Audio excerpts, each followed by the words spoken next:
much for the chanters for the soulful chanting of verses from the Bhagavad Gita. We would like to thank our Annadanam sponsors today, which include Satish ji and Vishala ji, Soban ji and Saraswati ji, Malini and Sundar, Subramanyam ji and Lavanya ji, Asha ji and Praveen ji, Preeti ji and Vishwesh ji, Vasant ji, as well as Vamadeva Murthy ji. Swamiji, over the last 2 days, have given us some strategies and also a lot of deep wisdom of how we can continue on our spiritual journey.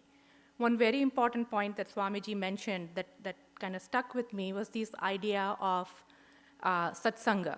The only way that we can continue on our deep journey is through Satsanga. And here at Chinmaya Mission Pittsburgh, we have several different study groups available where we can all meet and continue on this journey. So on Sunday mornings at 11 o'clock, we have our Sri Bhagavad Gita study group. On Tuesdays at 8 o'clock, we have a study group that is currently studying the Kathopanishad. On Wednesdays, right here at Chinmaya Mission Amarnath, we offer the Veda Mantra Vichara, as well as on Thursday, the group is studying the art of man-making. The Tuesdays as well as the Thursday study groups are virtual, while the Sunday as well as the Wednesday study groups are in person here at Chinmaya Amarnath. Also, the Sunday study group is also offered at Chinmaya Sanjeevani in Monroeville, as well as the high school at South Fayette.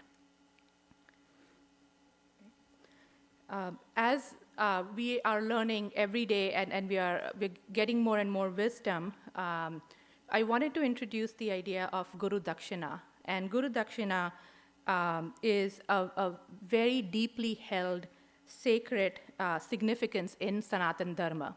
We should never consider Guru Dakshina as a material gift, but in fact, it is our promise to our Guruji, as well as our very deep gratitude to Guruji and Swamiji for providing us with the wisdom that helps us on our journey. So just as Swamiji mentioned, over the last 4 days and has beautifully broken down topics for us in 4 different ways or 4 different perspectives, we too have 4 different ways that you could offer Guru Dakshina to Swamiji. You could offer Guru Dakshina via our website, Chinmaya Mission Pittsburgh.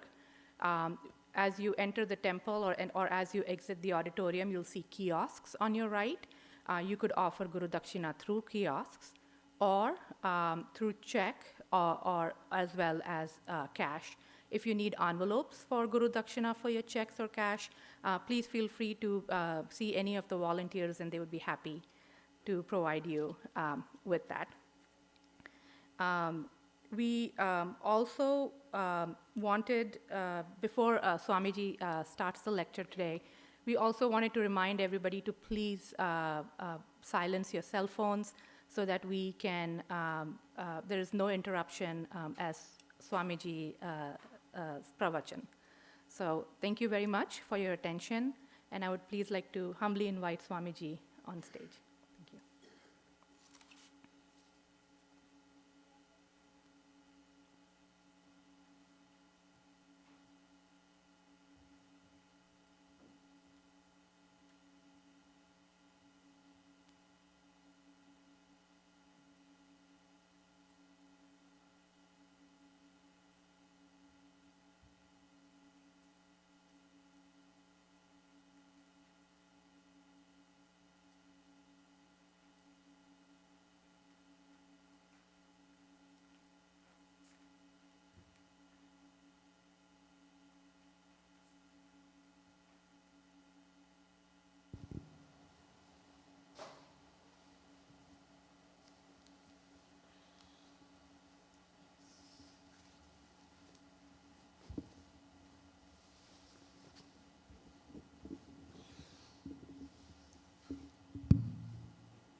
Hari Om. Yes.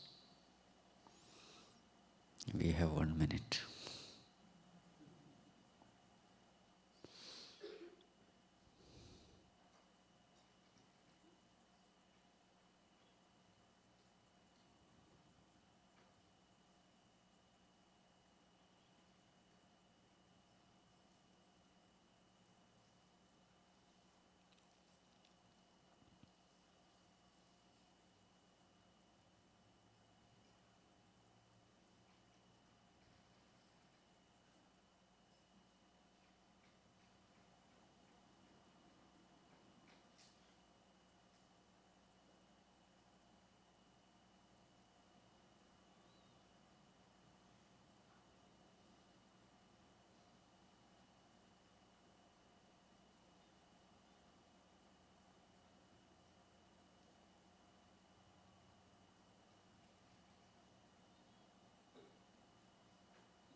Sahana vavatu Sahano bhunaktu Sahaviryam karavavahai Tejasvinavadhitamastu ma vidvishavahai Om Shanti Shanti Shanti.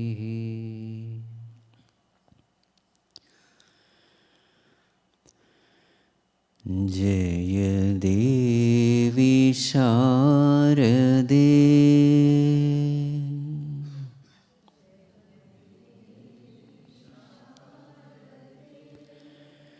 Vidya Visharade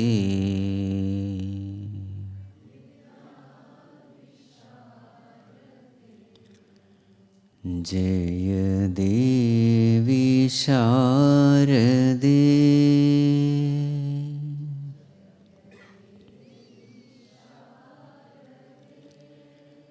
Vidya Visharade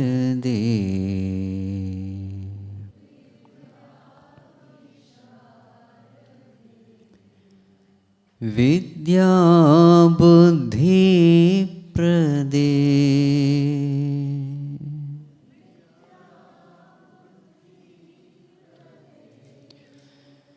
Vidya Buddhi Prade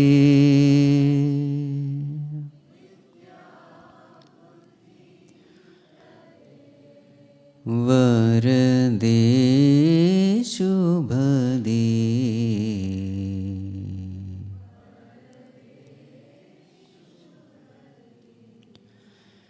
Jaya Devi Sharade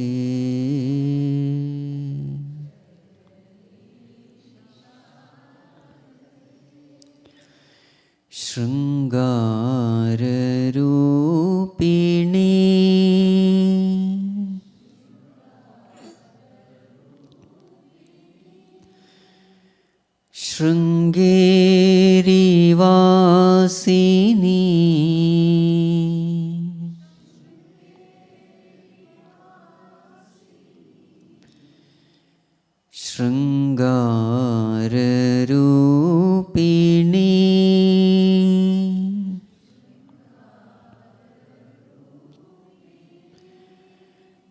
शृङ्गेरिवासिनी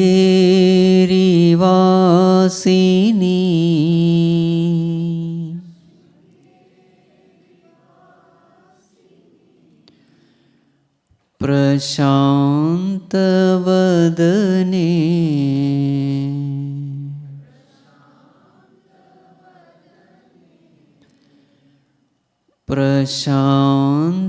प्रशान्तवदने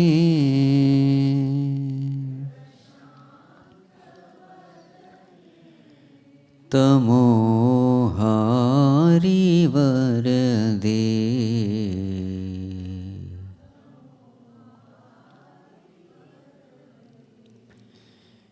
जय देवी शारदे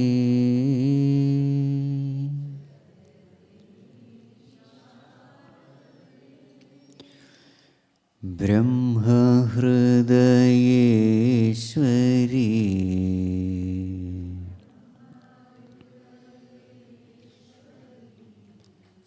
देवी वागीश्वरी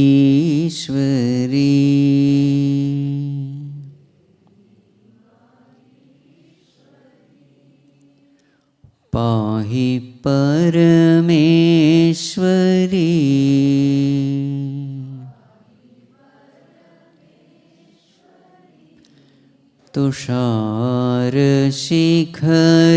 तुषारशिखरेश्वरी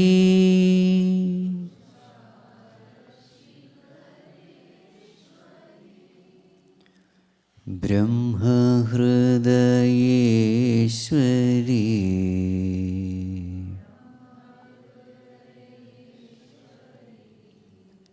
देवी वागीश्वरी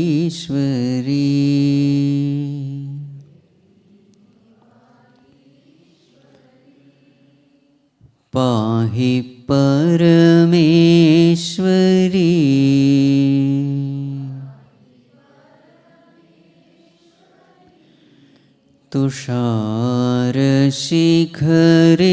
तुषारशिखरेश्वरी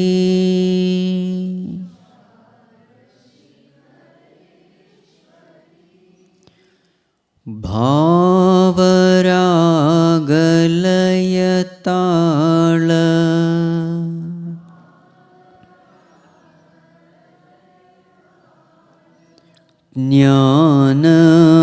ज्ञानविलोले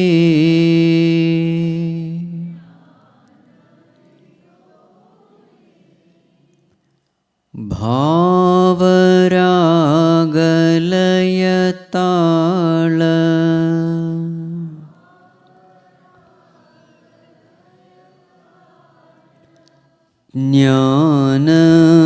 ज्ञानविलोले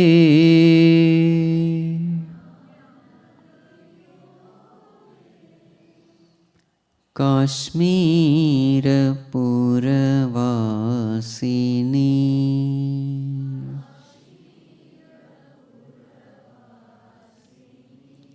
वीणा विनोदिनी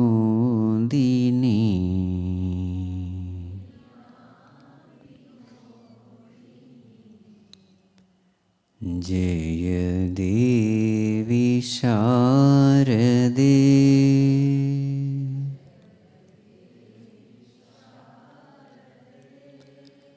विद्या विशारदे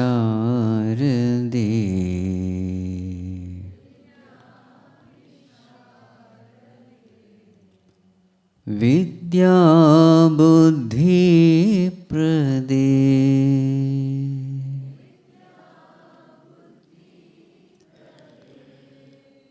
वरदे शुभदे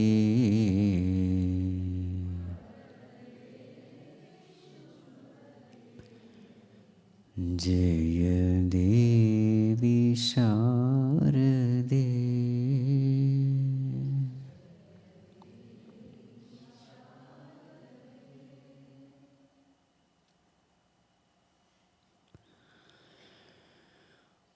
ॐ नमो नारायणाय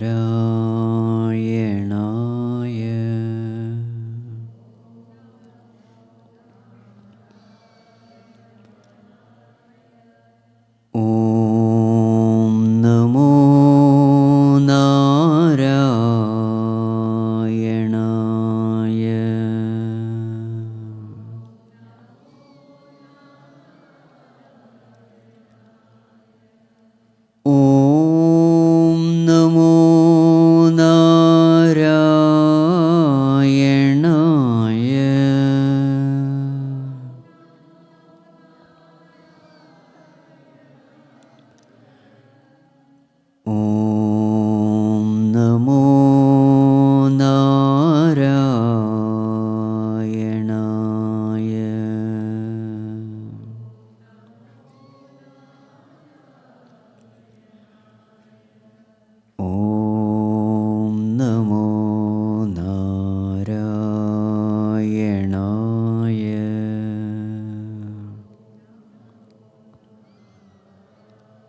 ॐ यं ब्रह्मा वरुणेन्द्ररुद्रमरुतः स्तुन्वन्ति दिव्यैस्तवैः वेदैः साङ्गपदक्रमोपनिषदैः गायन्ति यं सामगाः ध्यानावस्थिततद्गतेन मनसा पश्यन्ति यं योगिनः यस्यान्तं न विदुःसुरासुरगणाः देवाय तस्मै नमः देवाय तस्मै नमः.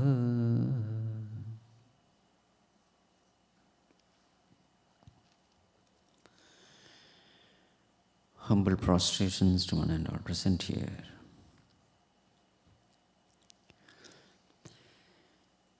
Today's topic of discussion is pathways to joy. All of us in this world, not only human beings, even animals, plants, birds, insects, all beings.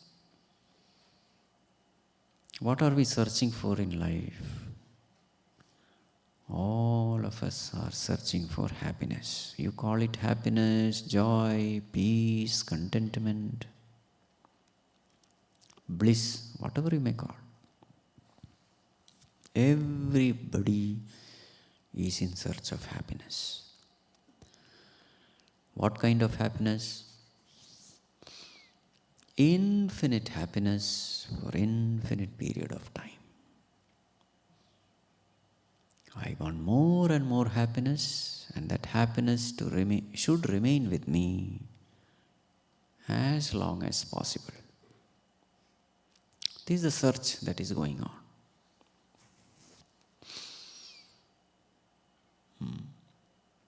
So what is this philosophy of life? Philosophy of life is that by which I become happy. Simple. So all of us, we have our own philosophies of life. What gives us happiness? And now in life, as we evolve, our philosophy also change.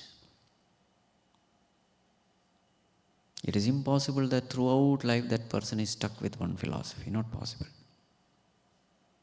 There is a gradual change. As we become more and more mature, as the mind becomes more and more evolved, as the mind becomes more and more sensitive, our understanding about life also changes.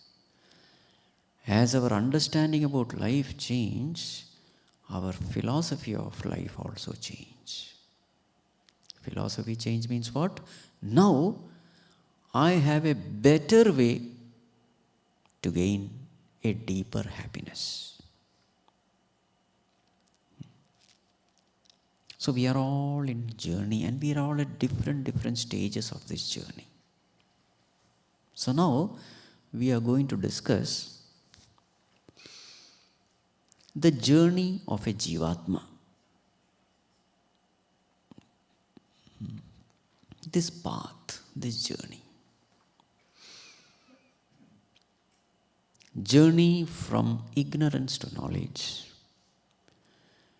Journey from imperfection to perfection.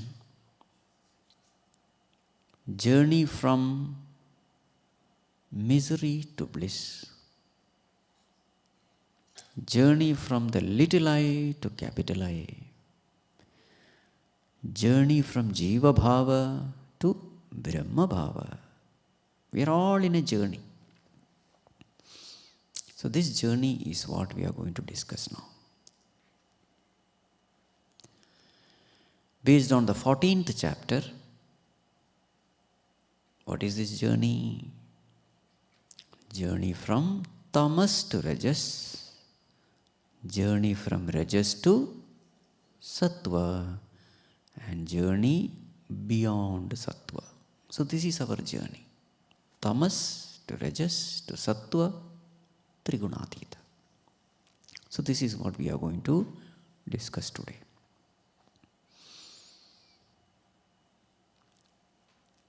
So first we have to start from where? From Tamas. That's the starting point. So now here is a tamasic person.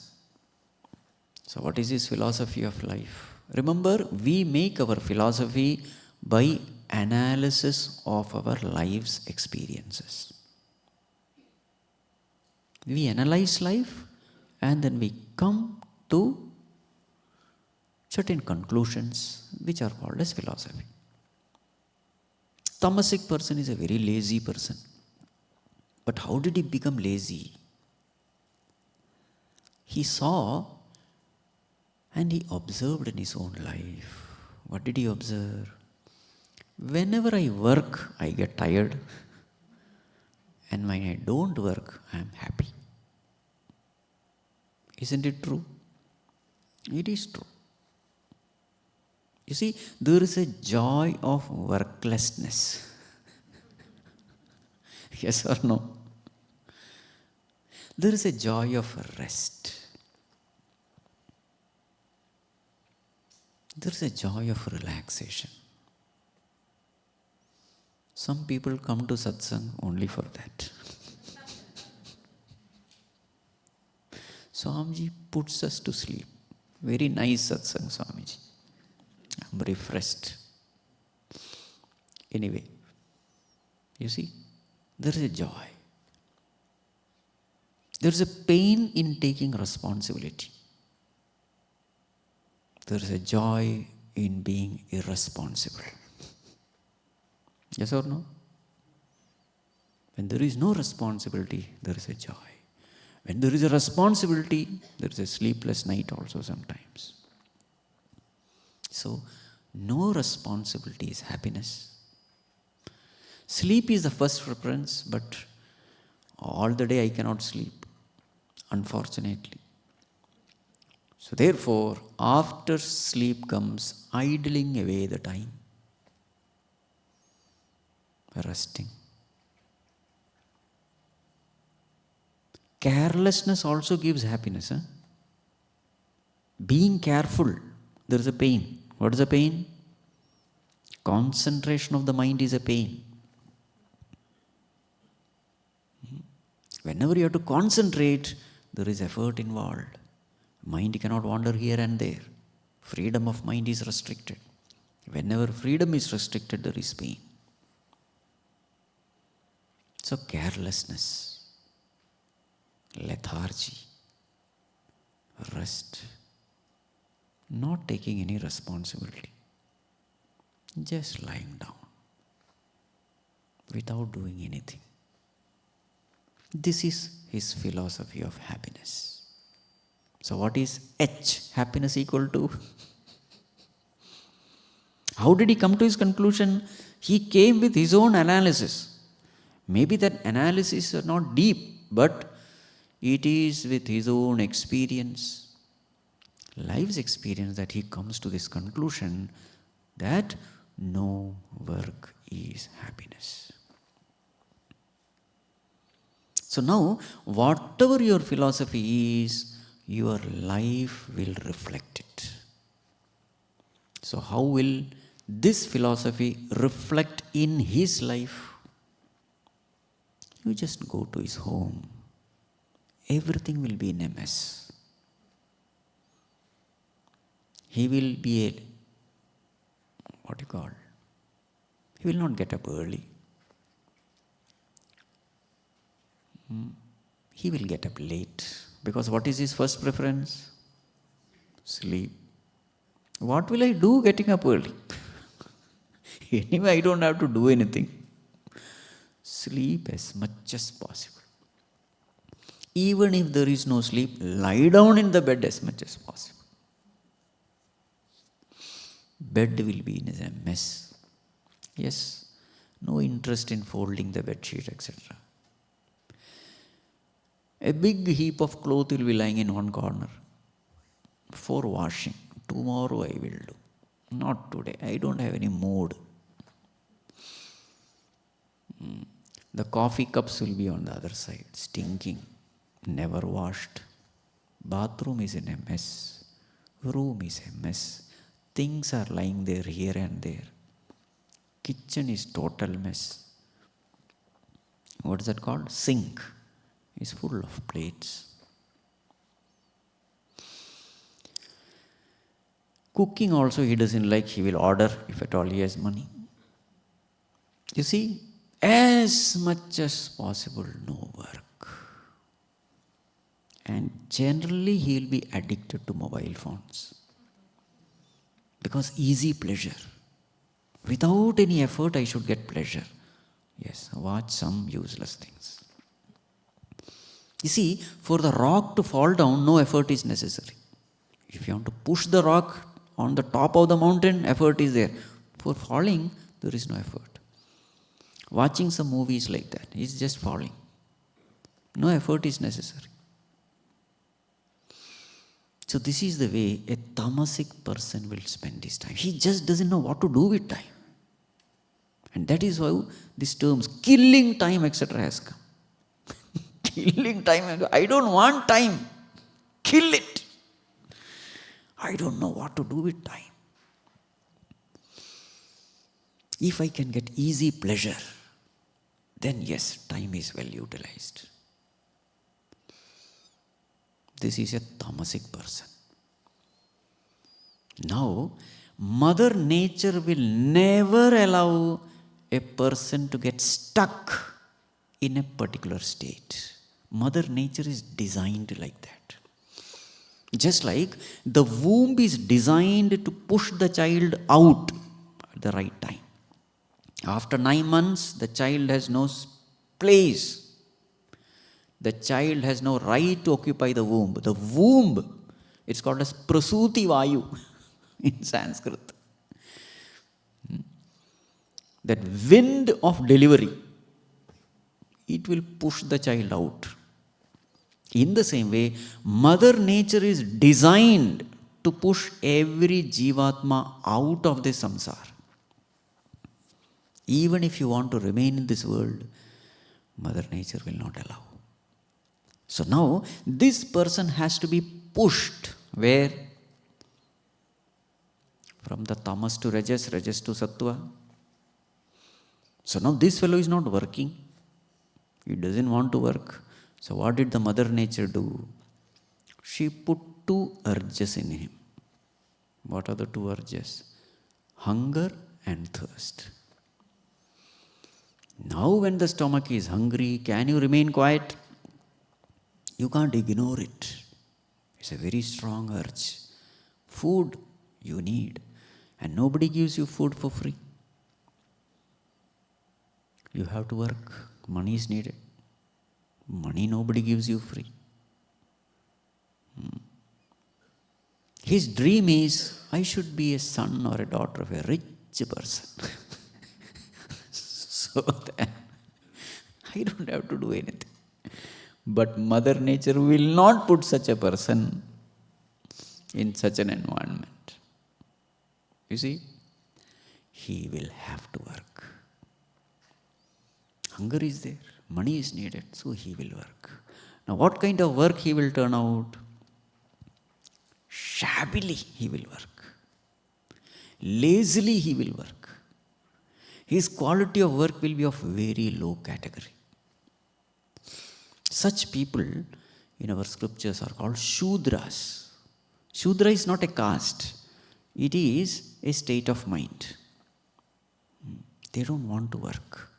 So if they have to work, somebody has to be there with a cane behind him. The moment nobody is there, he will lie down in a corner and take rest. So somebody has to be there.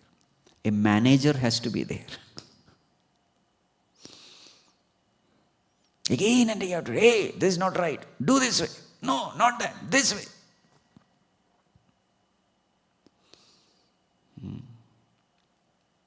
Tamasic people always need a rajasic person on top. Only then they will work.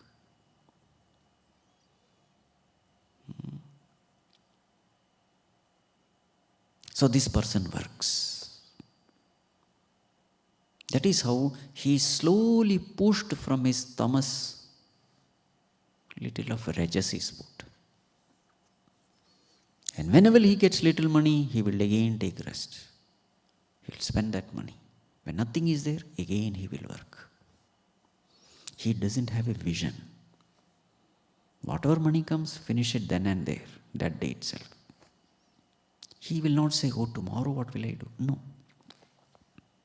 So this first category is called, let us call him tamasic. That's the first stage. Now what happens? So what is his equation? Rest is happiness. You see, you have to see the equation. Every stage has an equation. As a philosophy. So the first stage, rest is happiness, sleep is happiness, no work is happiness. Now he thinks, every day I have to work. Better is I work for some time, earn a little, put it in fixed deposit. Then the interest with that if I, then the rest of my life I don't have to work. That's the next category. Little more rajas. So he works a little more harder so that he can save a little. And with that saving, he can live a peaceful life. So what is his equation now? Rest is happiness, no doubt, but uninterrupted rest is real happiness. Interruption should not be there. But for that I will have to work a little more. Now it's worth. At least rest of my life I can be happy. So he goes to the next stage. We will call him rajasically tamasic.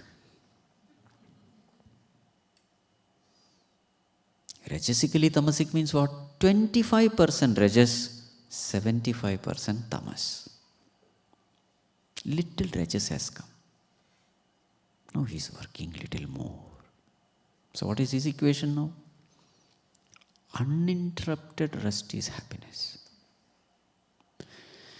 Now he is working maybe in a very rich man's house as a servant or whatever. And now he sees. You see, Mother Nature will never allow you to stagnate anyway. She will inject desires in you. From tamas to rajas, this is what happens. And now this person is exposed to this rich man's bungalow, his lifestyle, his comforts, his wealth, the respect which he earns in the society, best food, best medicines, best schools, best cars, best comforts and conveniences. He looks around. He may be a servant there, but then he look at the way he is living his life. If there is somebody happy in this world, it is he.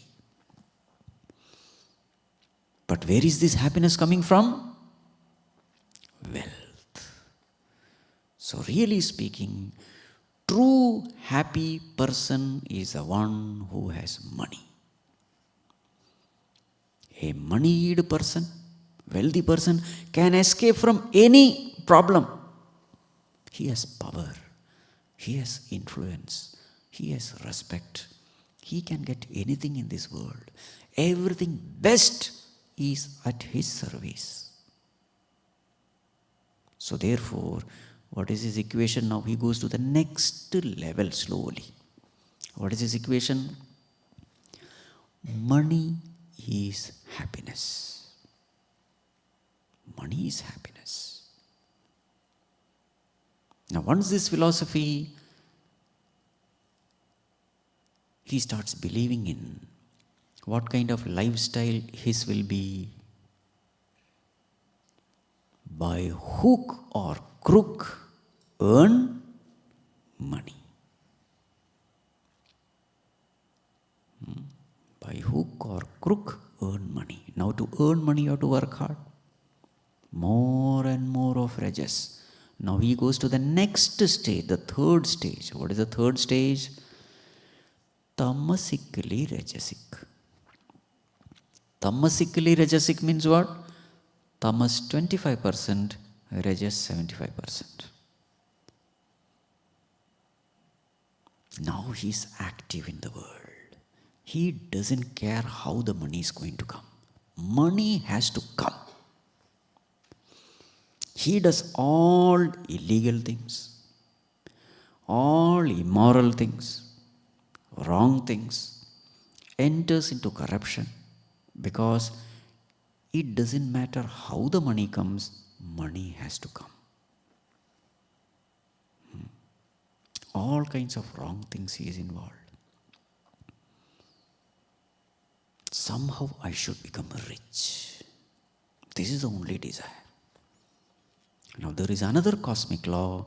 Whatever desire you have, whatever desire is there in the depth of your heart, the cosmos is designed to manifest it. Any desire. But it should be heartfelt desire. So what is his desire now?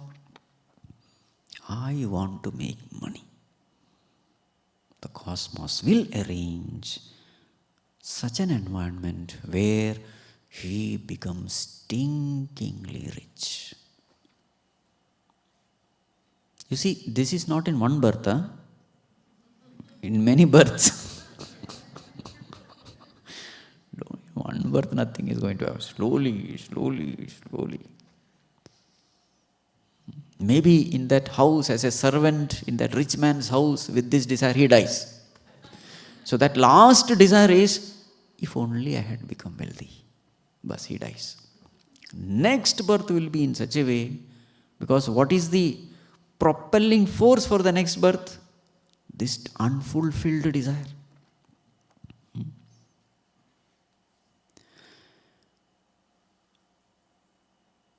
Yam yam vapi smaran bhavam tyajatyante kalevaram tam tamevaiti kaunteya sada tat bhava bhavitah. With whatever thought a person dies, the last thought of a person decides his future birth. This is a law. So now he is born in such an environment. He makes lot of money through all wrong means, because his understanding is, once you have wealth, you are most secure, most happy person. Finally he attains that. What is this stage? Tamasically rajasic. Okay. Because the tamas factor is there, he becomes a harmful person. You see, tamas is always harmful also. I don't care when people are suffering, am I benefited?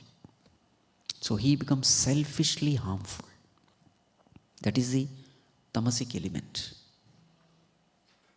Now, there is a law of this universe. What is the law of cosmic justice?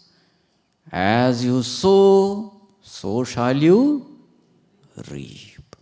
He has done so many illegal, immoral things. A time comes when he is caught.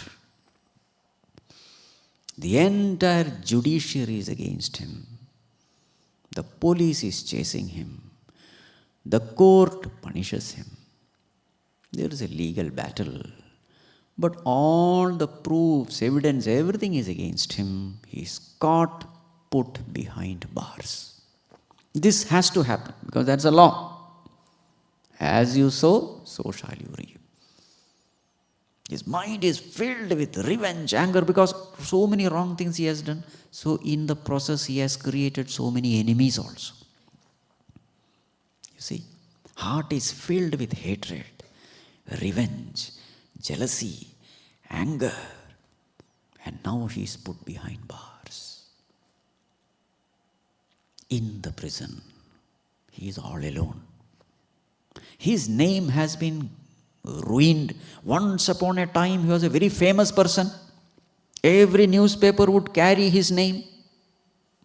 But now, those very same newspapers are again carrying his name, but for all wrong reasons. He is humiliated. Now see, that pain of humiliation is unbearable. Sambhavitasya cha akirtihi maranad atirichyate. This is the argument given by Bhagavan. Arjuna, fight. Suppose you run away from battlefield, you are glorified now by everyone as the best archer in the world. You know, if you run away from battlefield, akirti will come, ill fame will come, and it is worse than even death.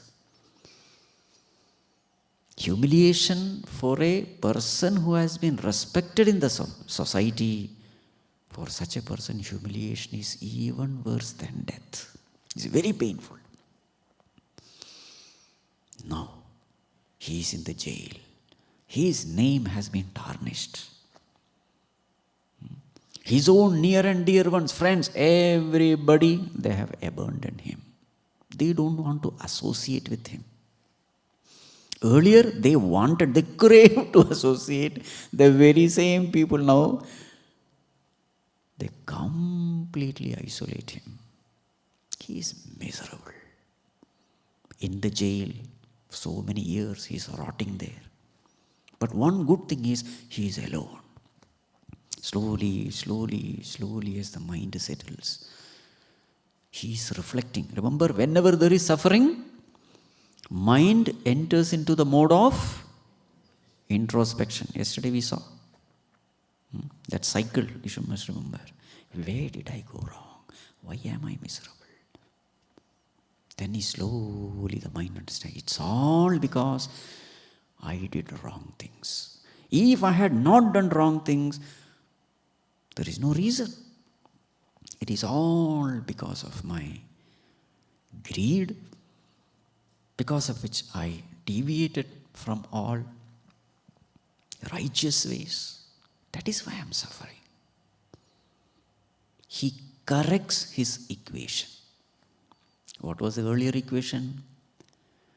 Money is happiness. Now he corrects his equation and says, clean money is happiness. Money alone is happiness. But cleanliness is also important. Money earned through righteous way. Right. Now you see, his name is tarnished. Now death comes as a blessing for him.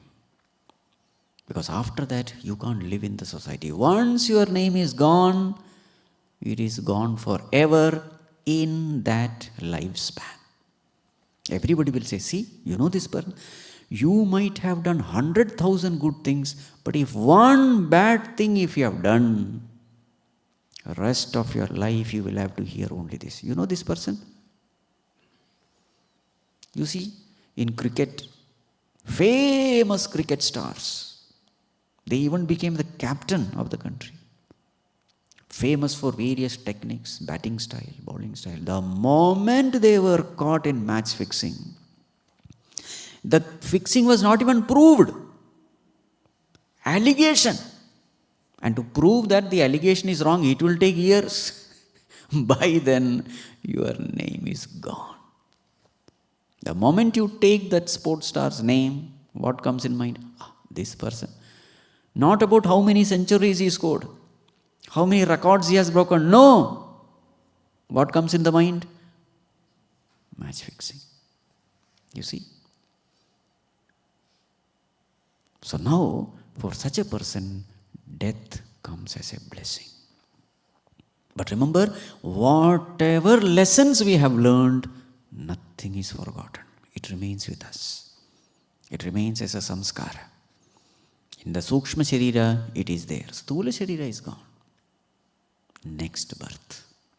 So as I told you, this is a journey of many, many births. So next birth, whatever lessons he has learned, it is there with him. He may not be remembering those events, what led him to learn those lessons. Fresh opportunities given. That is the kindness of Mother Nature. She goes on giving opportunity after opportunity for us to learn. Learn from our mistakes, correct ourselves and move forward. Mother Nature is like a mother only. Always compassionate, always forgiving. So now, again he is born. He doesn't remember anything, but those samskaras are there. At a very young age, he said, no, I should never take wrong ways. Something from within. That voice says, no, I will not do anything wrong. How did he develop that sensitivity? He has paid a big price in his past birth. You see? Suffering is a price we pay for learning anything.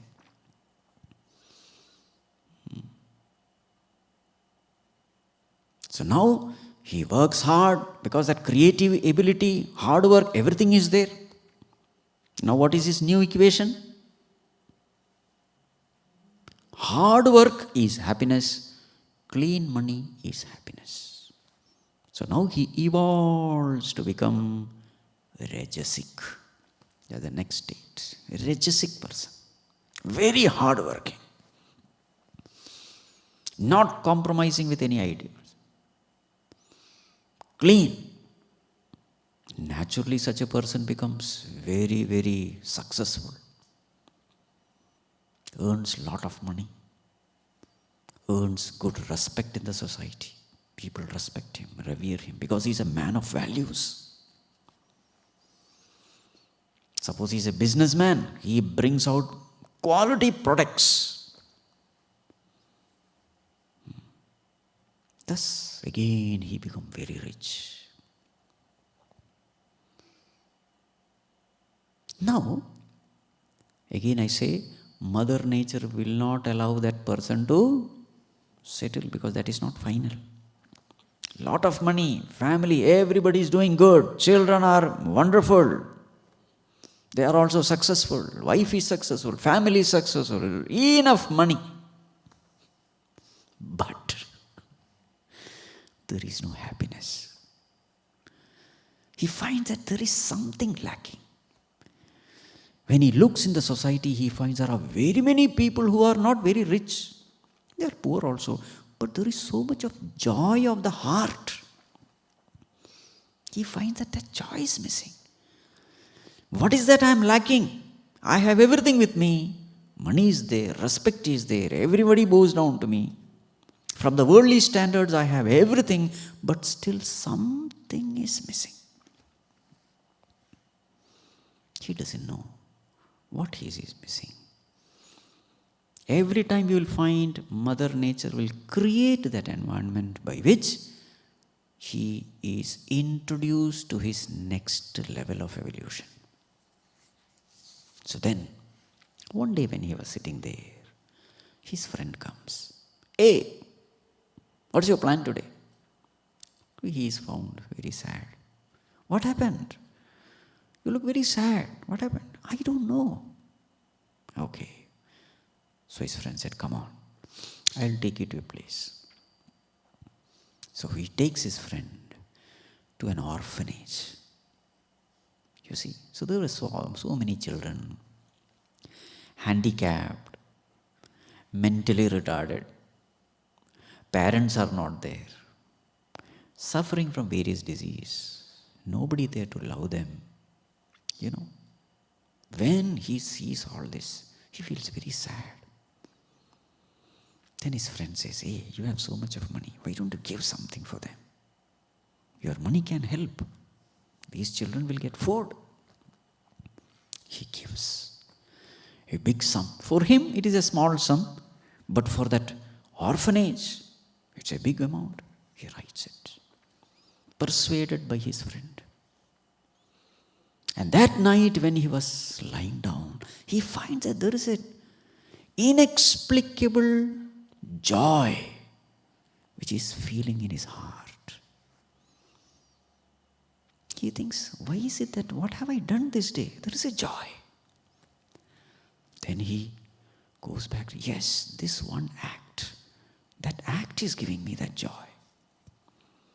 I donated some amount. For the first time, he is exposed to a higher joy in life. The joy of sharing. Till then, he knew only one joy. What is that joy? The joy of earning, the joy of competing, the joy of becoming one, the joy of superiority complex, the joy of lot of money. All these joys he knew, but this joy was a very different joy. It's a more fulfilling joy. And then 2-3 times he does this, and every time he did, he felt that joy. Whenever he shared his wealth with poor, the needy, the starving, he always found that joy. And slowly, he wanted that joy more and more, naturally. He refines his equation of happiness. What is the new equation now? Sharing is happiness. Service is happiness. Slowly he goes to the next stage. What will be the next stage? Sattvikali Rajasic. 25% Sattva, 75% Rajas. Service is happiness. And very soon he is busy in so many organizations, charitable organizations. He is made the president or the secretary because he gives lots. And he has contacts also. So not only he gives, he asks his friends also to contribute because he has so many connections, higher connections. He does a lot of charity and he finds great joy in that. He is a completely new person. Earlier, he was busy only in earning. Now he is busy in serving, giving. Now, another cosmic law comes into picture. What is the cosmic law? The one who serves, his mind starts becoming purer and purer, very fast. Purification process is accelerated with service-oriented activities. When you serve others, mind starts becoming purer very fast. Now, what is the nature of a pure mind? The nature of a pure mind is it starts asking serious questions about life. Is the nature of a pure mind. Kastvam koham kuta ayatah kame janani ko me tatah.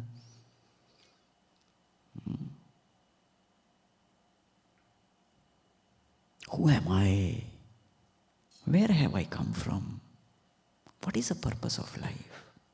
Because now he is doing a lot of charity work and all the time he is surrounded by this poor people, miserable people, suffering people. So naturally, every time this question is triggered.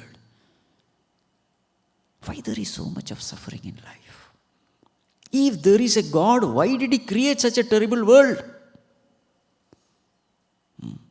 If he is all powerful, he could have removed all this in no time. Why allow these beings to suffer? What is life?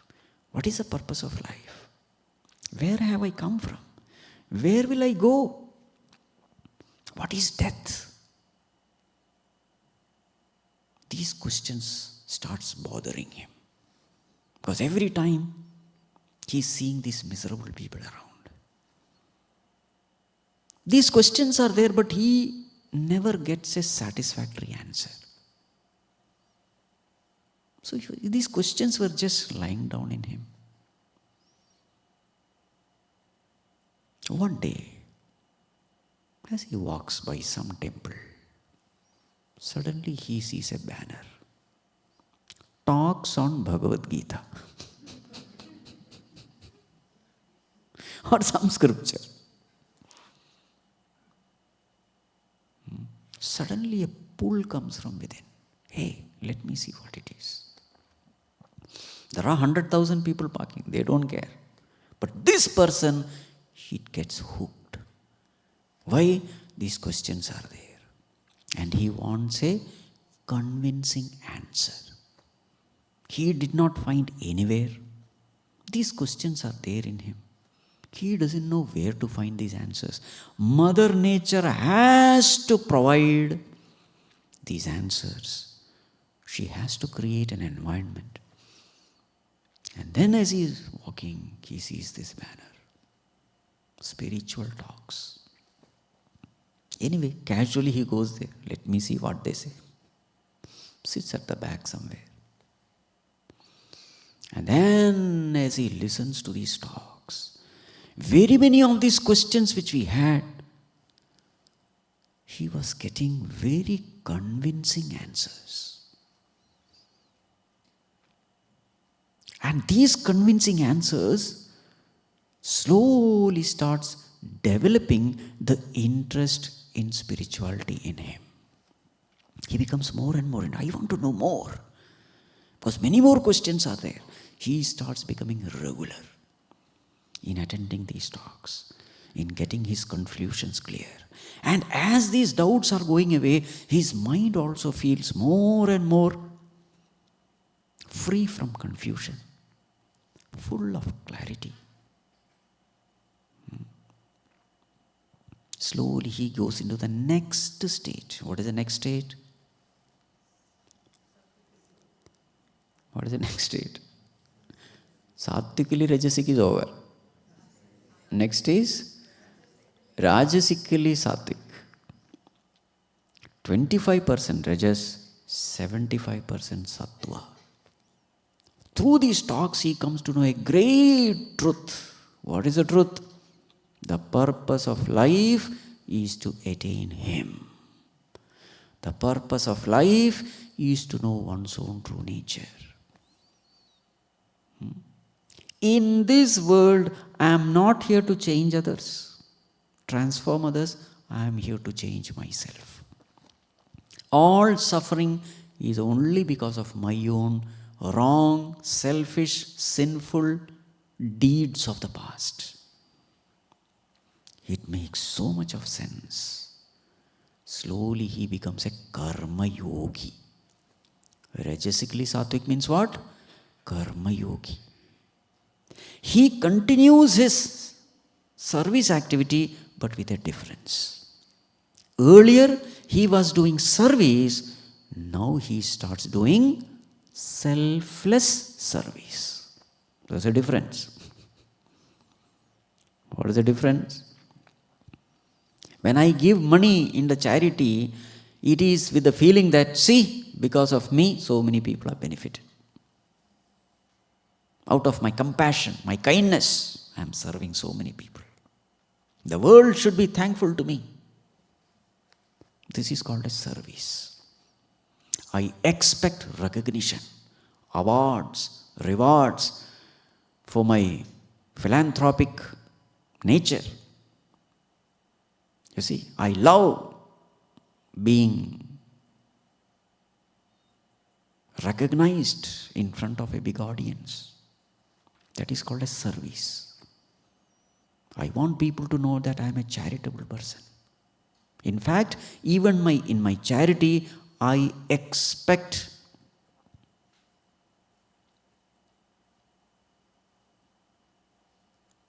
recognition. Ego is still there. But now, after listening to the scriptures, he comes to know my greatest enemy is my own ego. You see, new knowledge comes to him. It is this ego which is tying me down to this world. All my actions should be ego-effacing actions. In fact, whatever I have is only a gift from God, so therefore there is no point saying that I gave. It is He who is giving. I am only a mere instrument. Life is from Him. Talents and abilities belong to Him. Resources belong to Him. In what way can I say, I am the giver? This knowledge he gets from the scriptures. He becomes a true karma yogi. What is karma yoga? Performing your duties as a worship of God without expecting any results. He continues his service-oriented activities. Now it is not mere service, it is truly selfless, egoless service. And now what is the goal? The goal is, may my mind be purified. May I develop devotion for God. May I efface my ego. Because that infinite reality is already there. It is my impure mind which is preventing me from knowing my infinite immortal nature. This mind has to be refined. And my action is only to refine this mind. With this clear understanding, he continues his service-oriented activity. Then what will happen? Purification becomes even further accelerated. You see? When you are doing your duty, there is purification. When you are serving others, there is a greater purification. But when you are selflessly serving others, there is even more greater purification. Actually, it's an exponential growth, we can say. You know, exponential, not linear. Exponential. The purification is very fast. And when the mind becomes extremely pure because of his karma yogic way of living, very soon he reaches the next stage. What is the next stage? Sattvic. So what are the philosophy? First is service is happiness. Next is selfless service is happiness. Very soon he reaches the Sattvic state. In that Sattvic state, his mind is filled with purity, filled with devotion for God, filled with humility, filled with gratitude, mind rich with all noble virtues. Such a person effortlessly glides in meditation. He finds tremendous amount of joy. He is able to contact his higher nature. And his new equation of happiness becomes meditation is happiness. This is for whom? Sattvic person. And he is successfully able to meditate. In meditation, what are we supposed to do? Because the mind is pure, he is very clearly able to see the two entities at the seat of meditation. What are the two entities? The witnessing consciousness and witnessed thoughts. Two entities. So at the seat of meditation, when he sits, he is very clearly able to objectify his thoughts. Now because of purity, there are no likes and dislikes. He is very able to detach from the thoughts. He is not carried away by the thoughts. Now he is able to watch it, witness it, detach from it. You see, these are all the inner freedom you gain when there is purity. If you meditate without purity, what will happen?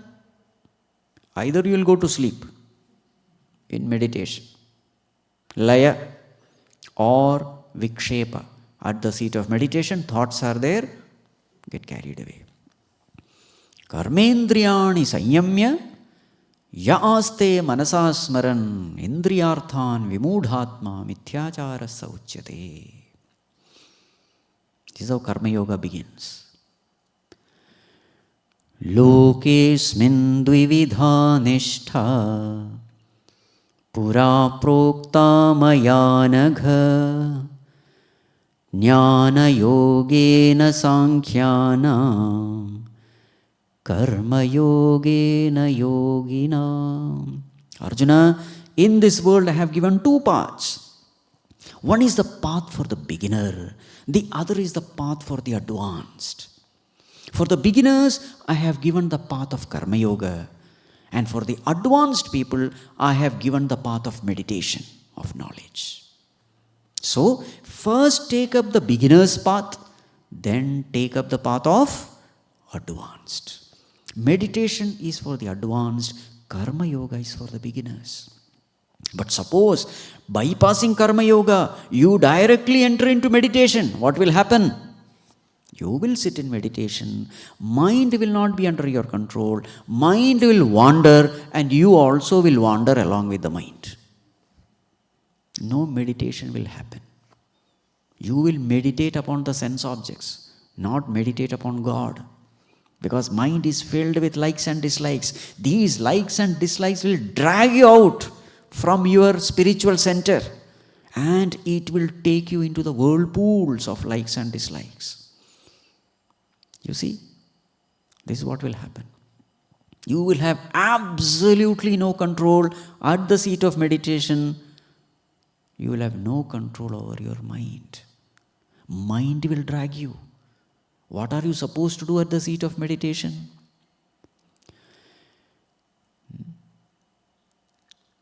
Yato yato nischarati manaschancalamassthiram tatastato niyamyetat na kinchidapi chintaye. As the mind goes out with buddhi, shanai shanairuparame buddhya dhruti grihitaya. As the mind goes out with your intellect, you have to withdraw the mind. Atma samstham manakrita, fix it in the self, in consciousness. All these are possible only if there is purity. And purity is gained by karma yoga. So now at the seat of meditation, he is effortlessly able to withdraw the mind, shift his attention upon consciousness. And when your attention is upon consciousness, what will happen? You experience the properties of consciousness. What is the property of consciousness? Sat Chit Anand. Consciousness is nothing but my true nature, absolute existence, immortality, bliss, infinity. That is my true nature. When my mind shifts its attention upon consciousness, the mind starts experiencing the properties of consciousness. So what happens at the seat of his meditation? He experiences bliss. Sukham atyantikam yattad buddhi grahyamatīndriyam. Highest bliss he experiences. And he is able to do it because purity is there. In that pure mind, he is very clearly able to see consciousness witnessing the thoughts. He is able to withdraw his attention from the thoughts, fix it upon consciousness. He is blissful. So what is his new equation now? Meditation is happiness. With regular meditation, slowly, the mind becomes habituated in abiding in the self. And a time comes when he need not do meditation, he is in meditation. There is effortlessness. In the beginning there is effort. Mind goes out, you have to withdraw. Goes out, withdraw. But slowly what happens? Mind permanently, effortlessly, spontaneously, cheerfully abides in the self, abides in consciousness. Then what happens? There is complete disidentification from the body. Now he has understood, body is only my instrument. I am pure consciousness, just using my instrument in dealing with the situations of the world. I am not my instrument. I am somebody different. Just like I am not the car is only my instrument. In the same way, I am not the body, I am not the mind, I am not the intellect, I am that consciousness enlivening body, mind, intellect. Today body is there, tomorrow body will die. How does it matter? I am that consciousness which is just witnessing these instruments. Such a person is called a Jivan Mukta or Gunatita. He goes beyond Sattva. Now what is his definition of happiness? I am happiness. I am Ananda Sarupa. Chidanandarupaha Shivoham Shivoham. Here the journey ends. There is nothing more to know. Purpose is served. Such a person is called Kruta Krutya.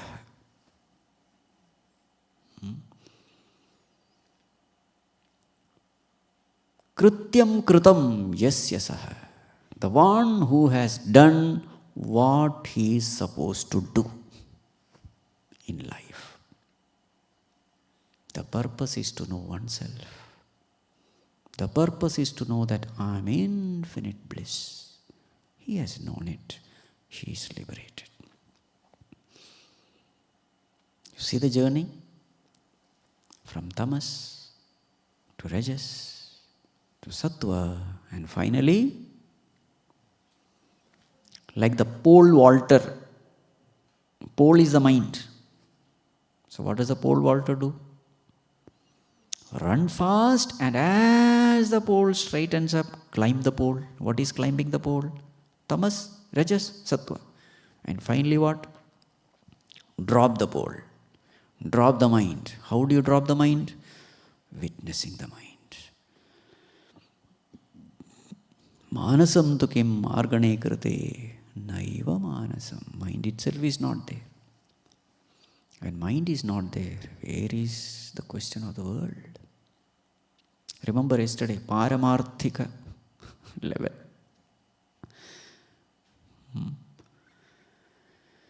So this is pathways to joy.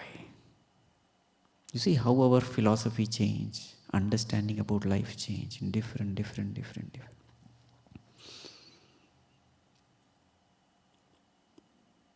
So therefore, in life, you will find all these categories of people. People who are lower than you, people who are higher than you. What should be your attitude towards people who are lower? Compassion, understanding, kindness, forgiveness. Because once upon a time I was also there. I don't remember, that's all. If you are seeing any defect in a person, know for sure you are able to realize that it is a defect because you have gone through it. Have this kind of attitude towards others. Instead of saying, why is this man behaving like this? Then your mind is polluted. Once upon a time I was also like this. So instead of criticizing that person, see yourself in that person.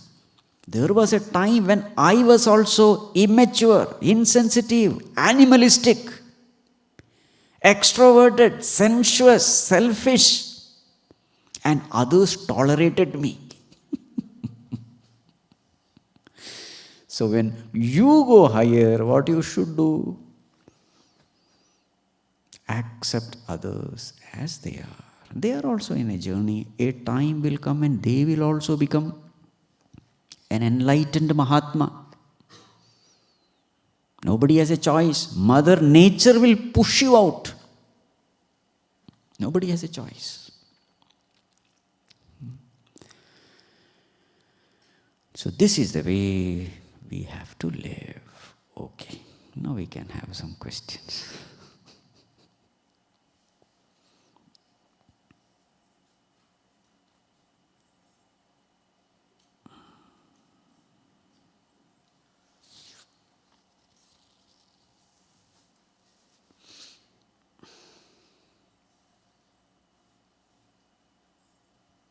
Thank you, Swamiji. This is one of the most brilliant perspectives I've listened to. I understand everything. I appreciate everything you said, except the one assumption that Swamiji is making is that it's always upward. Is there a reason I shouldn't believe that if I see my own experiences in this world? Aren't there examples of people who have great faith or service, but then something happens to them and they become bitter and they lose faith in Bhagwan? So why should it always be upward? Is that always true? Or am I missing something about that experience that's... See, even if a person becomes little bitter, very soon that person is not happy in that bitterness. Naturally, a time comes when this person asks, why am I bitter? Even though my thinking is right, but I am miserable. But this doesn't go. If my thinking is right, somewhere I am wrong. Somewhere, if I am miserable, somewhere I am wrong. Introspection begins. And when that introspection is there, somebody comes and tells, hey, you are wrong. This is not the way. Got it? Misery leads to introspection. If introspection doesn't help that person, somebody will come and help that person introspect, giving right guidance and lift that person. Thank you so much.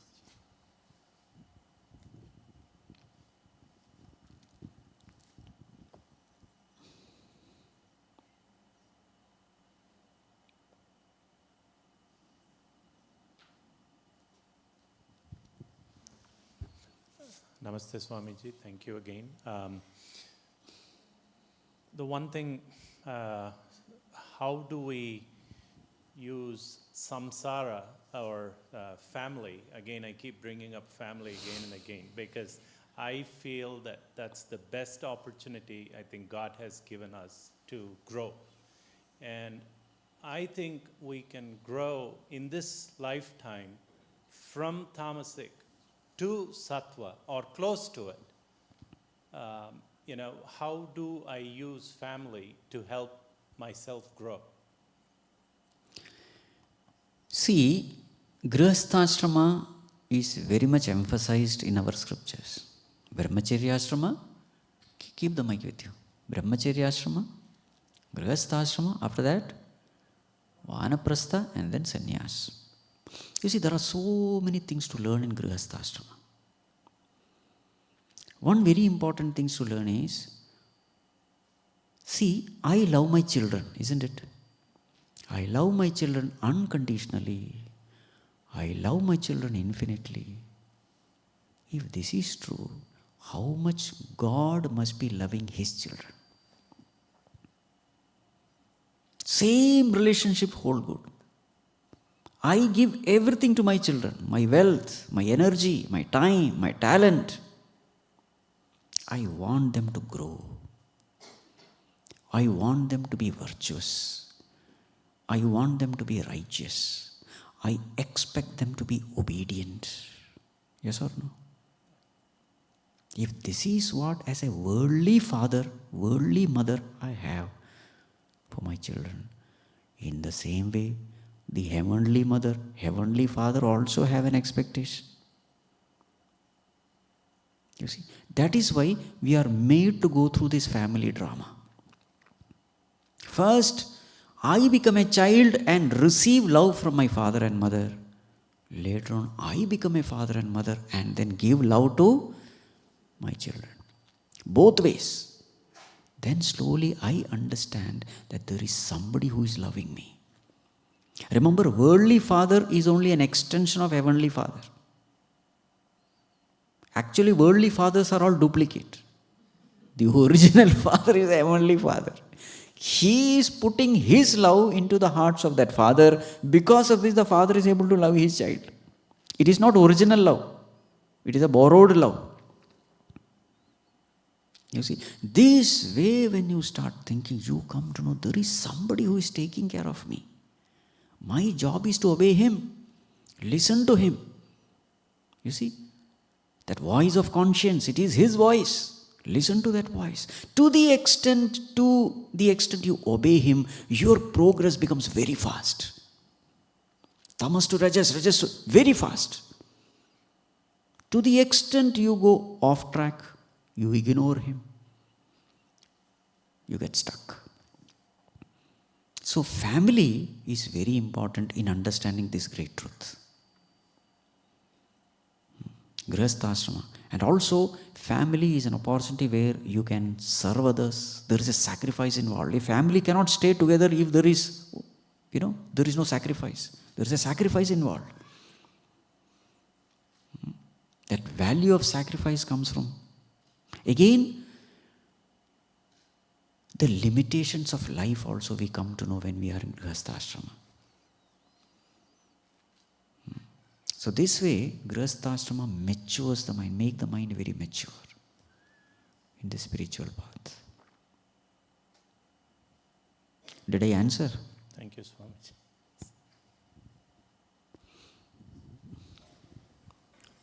Hari Om Swamiji. Ha. How much of the upbringing has a role in shaping one's future, or is it all based on previous karma? See, our future is determined by two forces. The momentum of the past and the efforts in the future, in the present. You are from which background? What did you study? Engineering. So, you know the resultant force, isn't it? When two forces are applied upon an object, where will the object move? The resultant, isn't it? There's something called resultant. You remember? Physics. Resultant force. F1, F2. In which direction will it move? Correct? In the same way, two forces are acting upon us. One is the momentum of the past, whatever we have done in the past. The second one, in the present, what is the effort we are putting forth. Together, it will decide the future. So if the effort in the present is really good, you can nullify the momentum of the past. So you can change your future with the efforts in the present. So you don't have to blame about the past. Did I answer? I was more asking about parents' upbringing. Parenting is going to come on Saturday. Okay. Spiritual parenting.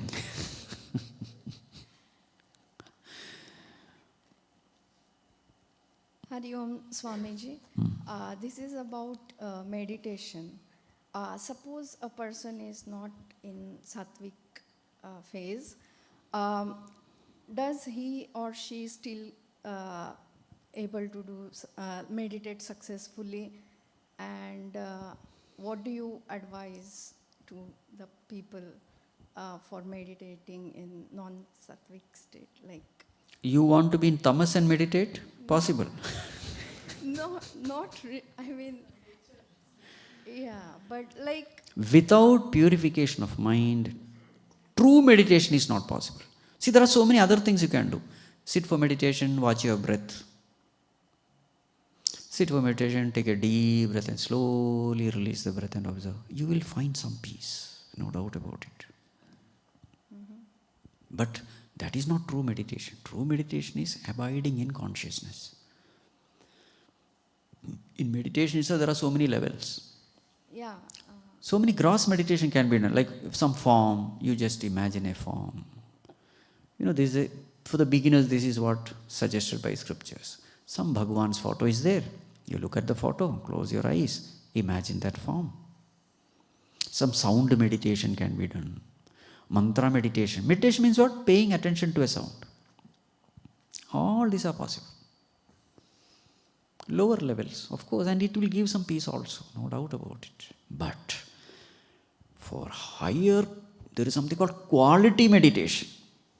For quality meditation, you need to have a quality mind. If your instrument itself is blunt, you can't do subtle surgeries. For a precision surgery, you need precision instruments. Taking an axe, you can't do shaving. You need a razor. Yes or no? Yeah. A dull mind, extroverted mind, impure mind, full of raga dvesha, full of addiction. With that you sit and meditate. What will you do? It will drag you here and there. The example given is Kathopanishad is you are sitting on a wild horse. What will you don't have reins also. Horse is wild. Who will decide the destination? You will be jumping around, praying, Bhagavan, take me out of this horse. What is called horse riding? When you want the horse to stop, it should stop. In which direction? It should listen to you. Then you will reach the destination very soon. No, some horse is enough. Some horse will not be enough. Correct? Yeah. So without preparation, either you will go to Laya or you will go to Vikshepa, not beyond. Vikshepa means wandering mind. You will sit and worry about future, worry about the past. This is what will happen. Viveka is necessary, bhakti is necessary, vairagya is necessary. Such a mind which is filled with devotion, dispassion, knowledge. Very, very easy. So, does if you know you are not like sattvic, you can figure that out. Should you not try meditation? You should try. That meditation will help you in knowing how much impure my mind is. See, meditation can help this way. Sit for 15-20 minutes. And when you are dragged here and there by your terrible mind, then a deep realization may come. You know what? I am not a good person. I thought I am a wonderful person. Now I know I am a terrible person. My God, my mind is so filthy. I never knew. I thought I am a perfect person in an imperfect world. Now I know. World is perfect. The only one person who is imperfect is me. This realization will come when you start meditating. And then you become serious about spirituality. I am not here to change others. I am here to change myself. Yes, that way meditation is a must. Thank you.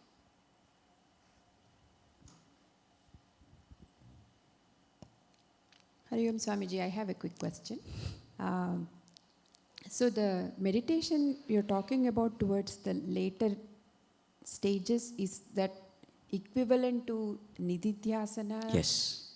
So that means it's not just sitting and observing your mind, but also transacting with the world and also keeping the mind in your in control even during transaction too, right? See, the experience you have gained in meditation makes your mind mature. With a mature mind, when you transact with the world, mind continues to be mature only. The mind knows happiness is not in the world, happiness is in the self. Once this way the mind has been educated, that education remains as samskara. So even when you are transacting the world, mind is not attracted to all unwanted things. Because it knows through experience that real happiness is inside. Then is born dispassion. And then my next question, according to the way Swamiji's talked about the stages, and of course Suresh asked, is there like people can go down, but Swamiji answered that you won't be happy in that state. Correct. Because You will be miserable. Experience something. Once you have tasted 100 units of joy, 10 units of joy will be pain only for you. But in that case, like whatever, if you are at the higher level, you reached not sattvic, but sattvic rajasic and rajasic sattvic. In those stages, is it only a person affiliated, like more inclined towards sannyasic lifestyle can ultimately accomplish that? Because in any stage, if you have any attachment, like you get married and have kids, is it also possible at that stage to become a Jivan Mukta, or is it always that person is reborn as like the first thing that comes out of their mouth is what is life kind of? You know? See, In Bhagavad Gita, sannyasa is mentioned as Neyasya nitya sannyasi yona dveshtina kangshati nirdvando hi mahabaho sukham bandhat pramuchyate. Know him to be a true sannyasi. Who is he? Nirdvandva. Ups and downs don't affect him. So therefore, sannyasa is not external actually. It is real sannyasa is internal. And that internal sannyasa is directly connected to your understanding about life. If your understanding about life is happiness is there only in the self, only in God, not in the world, then even though you may be in family, you are a sannyasi. On the other hand, you are a sannyasi and with full of ego that I am the Mathadishwara, Jagadguru, you are in trouble. So a sannyasi can be a samsari. A samsari can be a real sannyasi. That is why this world created by God is perfect. You know who you are. You can't fool him. You can fool the people around. But you cannot fool yourself. You cannot fool God. At the seat of meditation, you will know who you are. Just observe what your mind is doing and how much control you have on your mind and where the mind is going. You know. It's a litmus test.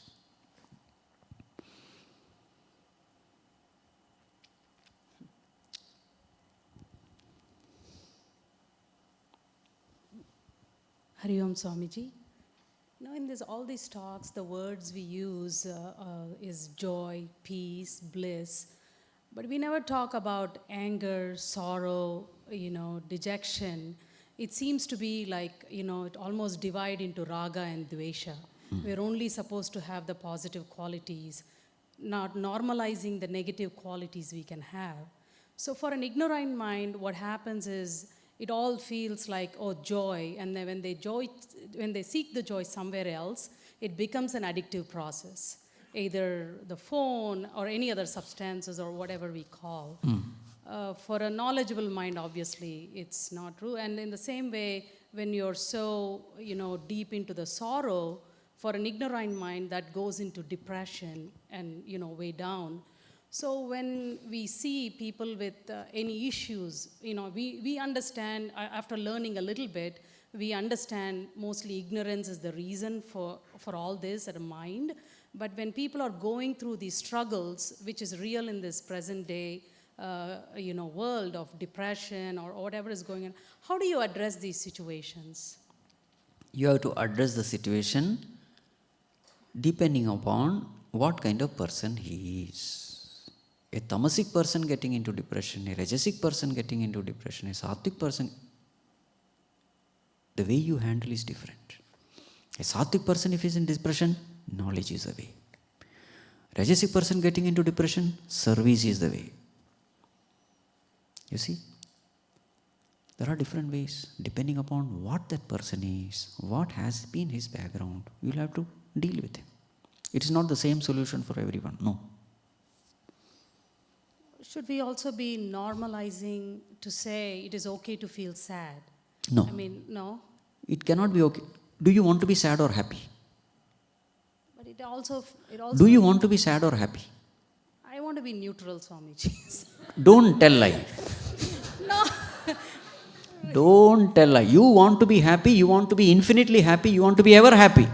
It's a fact of life. But like you said Because yesterday, your nature is happiness. You cannot say, it is okay, I am sad. You are not okay. The tone itself says you are not okay. It is okay, I am sad. Sorrow is a burden. Happiness is never a burden. Nobody says, I am burdened by happiness. Nobody says. But people say, I am burdened by sorrow. Because you are going against your nature. It cannot be accepted. You know what these people say? Oh, it's okay to be sad. You know why? Because there is no other way to come out of the sadness. That's when they use these terms. You can never be happy or never accept sadness as your nature. No way. Be truthful to yourself. so that analogy you gave yesterday, unless you're hungry, you cannot taste the food. So if you're not experiencing sorrow, Yes. like how can I say that joy Yes. is more? When you go through sorrow and then when you come out of that sorrow with knowledge, knowledge appears like amrutam. In the darkest night, the star shines most brilliant. In the same way, sorrow is necessary to understand the value of joy. That is why sorrow is given. Thank you so much.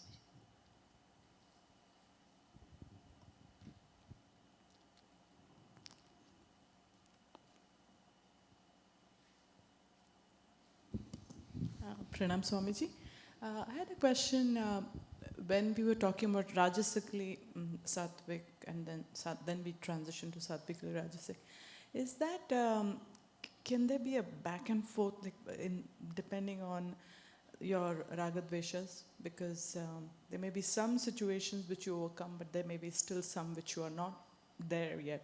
So is that a journey where that percentage that you were talking about that keeps changing? See, it's always like this. Journey is not linear.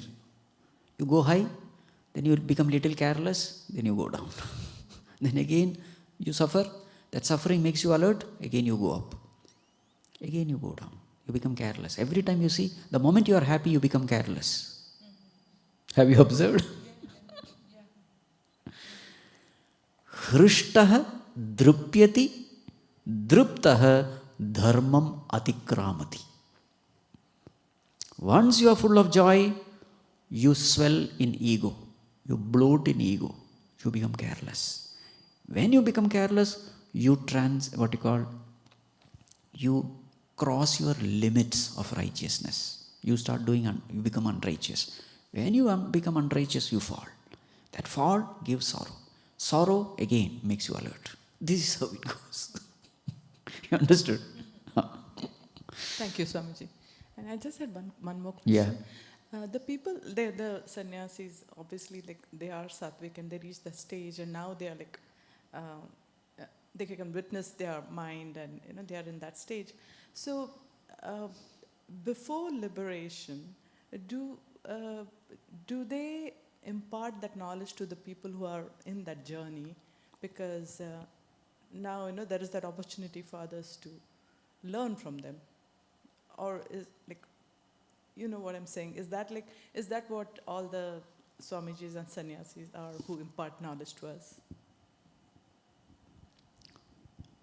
It is not necessary that everybody should be talking knowledge. In different ways. Sometimes you impart knowledge just by your clean life. You are not giving lectures. The way you are, humble, simple. You can transform life just by living a simple life. So in that sense, even a worldly person can impart a lot of knowledge. Don't think that imparting knowledge is always by giving lectures. No. So it is the person who's observing is catching that. Such people automatically, cosmos brings such prepared souls near that person. Because not everybody can catch. But these Mahatmas are very deceptive. They are so simple that you may take him for granted that he is another common man, ordinary person. They will never show off. Humble person is a person who will never show off. And therefore, there is all the possibility that you will just ignore that person. But those pure-souled, pure-hearted ones, they get it. So, cosmos has its own ways too. Yes. Thank you. Thank you so much. Hari Om Swamiji. First of all, very fascinating articulation of the journey through various lifetimes. I want to talk a little bit about the resultant forces for a second. If I counted it right, there are almost like 7 steps, before you really get to being sattvic. That means you have 6 steps of karmic consequences that you have to deal with. And in your resultant forces, you said future has two components, the karmic forces and your current actions.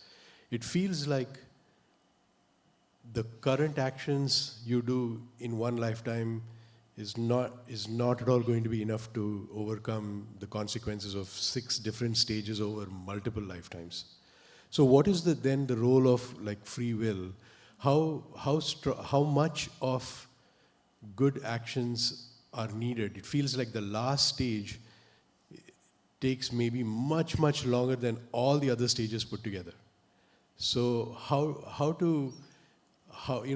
you feel like you're at the line, you can see the goalpost, but it feels like there is so much more to do to get to the goalpost. So just some reflection on that. So. You see, a person who is at level 7 will see only level 8. So let us say there are level 10. He will never see 10. He will see only 8, the next level. Just like you are driving in a darkness. Which part of the road you will see? You are going to travel, say, 100 miles. But all the 100 miles you don't see. You only see the next. And that is more than sufficient. That is again a compassion of the Lord. Tamasic person will never be inspired by a sattvic person. In fact, he will never come for the class also. He will be seeing only righteous. Whatever is inspiring you, know for sure you are going to get it.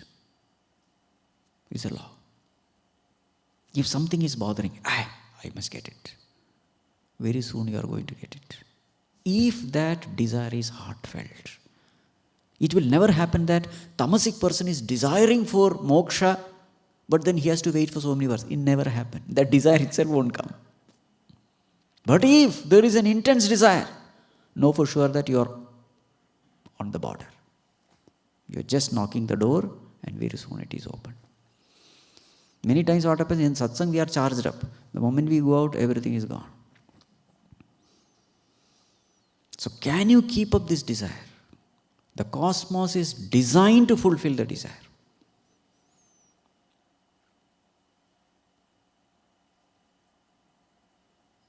Yes. Hari Om Swamiji, you actually started with my question. When we are in satsang, we are in that mindset, and once we go outside, we are again in the worldly situations. You are an employee, and then you are a parent. So, in your journey, spiritual journey, that you think that, yes, I have that sattvic mindset. But then, do we experience a dip once we start giving in to the worldly responsibilities and employee responsibilities? Because those are all worldly. But you are thinking that, yeah, this is your spiritual mindset. So we have to do what is necessary as our responsibilities. So this dvandva is already always there. How do we overcome that? See, spirituality never says that you should leave your family and become a sadhu, go to Himalayas, escape. No. In your own field, yat karoshi yadasnasi yat juhoshi dadasi yat tapasyasi kaunteya tat kurushramadarpanam. Whatever you are doing, do it for me. Then that becomes sadhana. Your motherly responsibilities can become a worship. Your professional responsibility can become a worship. What is the only component you have to add? Work is going on. You say, Bhagavan, I am able to do this only because of your grace. At the back of the mind, this is kept. Forefront, you are a mother, you are a professional, whatever you are doing. At the back, you are again and again remembering this. That is sadhana. God will never put you in a situation where you are not able to do sadhana, but there is a desire to do sadhana. No, impossible. Never. There are so many people I know, while they are driving toward their office, they put these talks. Nowadays everything is there on YouTube. They just listen. So while going, constantly mind is occupied with this kind of thing. Now and then, again and again, now and then, go on injecting this. Don't give a big break. Okay. Then slowly, unknowingly, you are into the world and you completely forget. Now and then, it's just like your mobile. Once in a while, charge it. Don't go on using it. Okay. So, spiritual charging is necessary. Then you will have no problem. Even as you are fulfilling this immediate goal, short-term goal, you are proceeding towards a long-term goal. You see? As you are fulfilling your material goal, you are also inching towards your spiritual goal. This is the way we have to live. Thank you, Swamiji.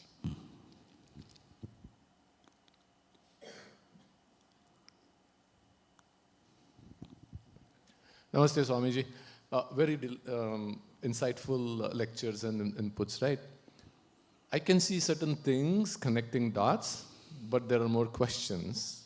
And I'm sure it's lack of my knowledge rather than anything else. But we talked about desires, right? And you very really elaborated, like, have that level of desire. From right bottom of your heart, everything will come together and it will make it happen. Maybe so.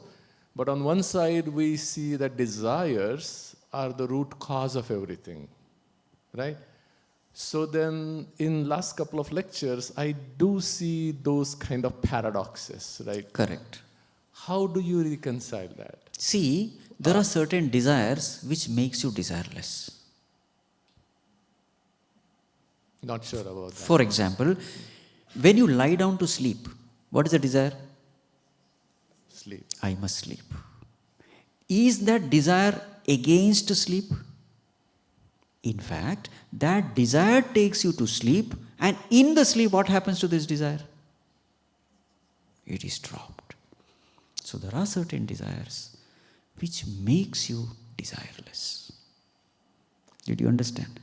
I do, but I have a little other thought. Like, the more I want sleep, you wouldn't get it. At least I would say my mind is like, I want sleep, you won't sleep.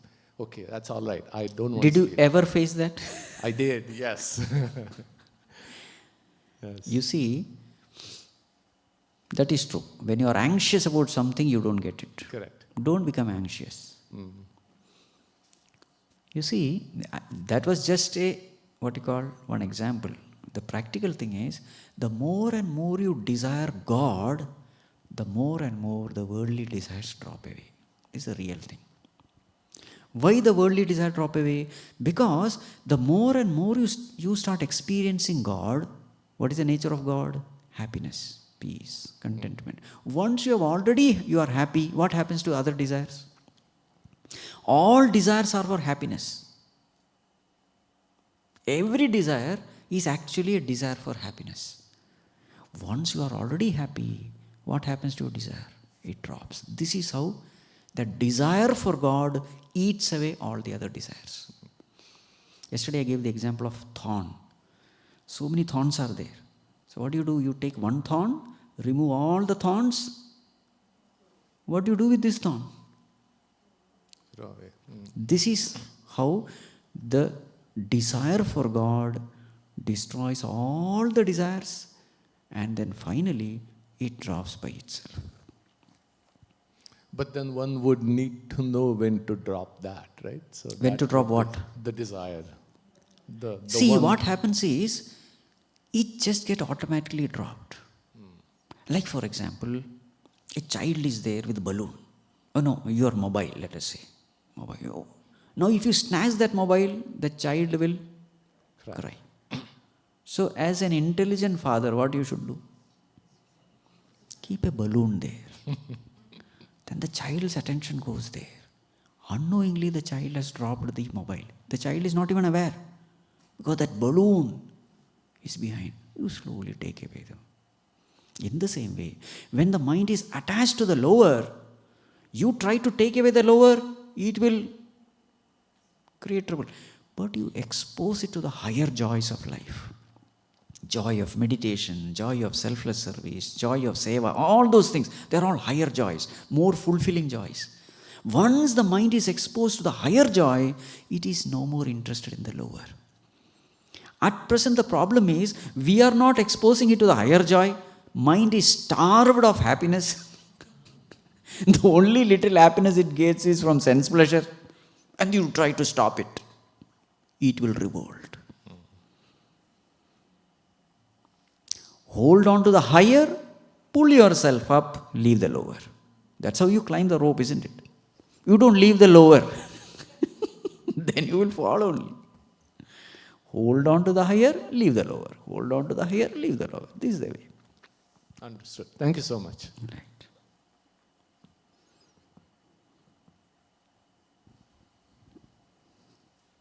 Thank you, Swamiji. Swamiji elucidated such our purpose in life over many, many janmas, and also through a beautiful example showed us our path to the joy. Let us cherish this wisdom and let us pray to Bhagwan that he allows us to continue to cherish this wisdom that we have received today by living it sincerely and with devotion. With that spirit in mind, offering Guru Dakshina is our way of honoring that wisdom and helping or committing ourselves to the path of joy as well as the path of dharma. Just as a quick reminder to everybody, we have 4 ways that you could offer Guru Dakshina through our website. You'll find that there are a lot of QR codes on the screen, as well as if you step out on the TVs, that will allow you to go directly to the jot form.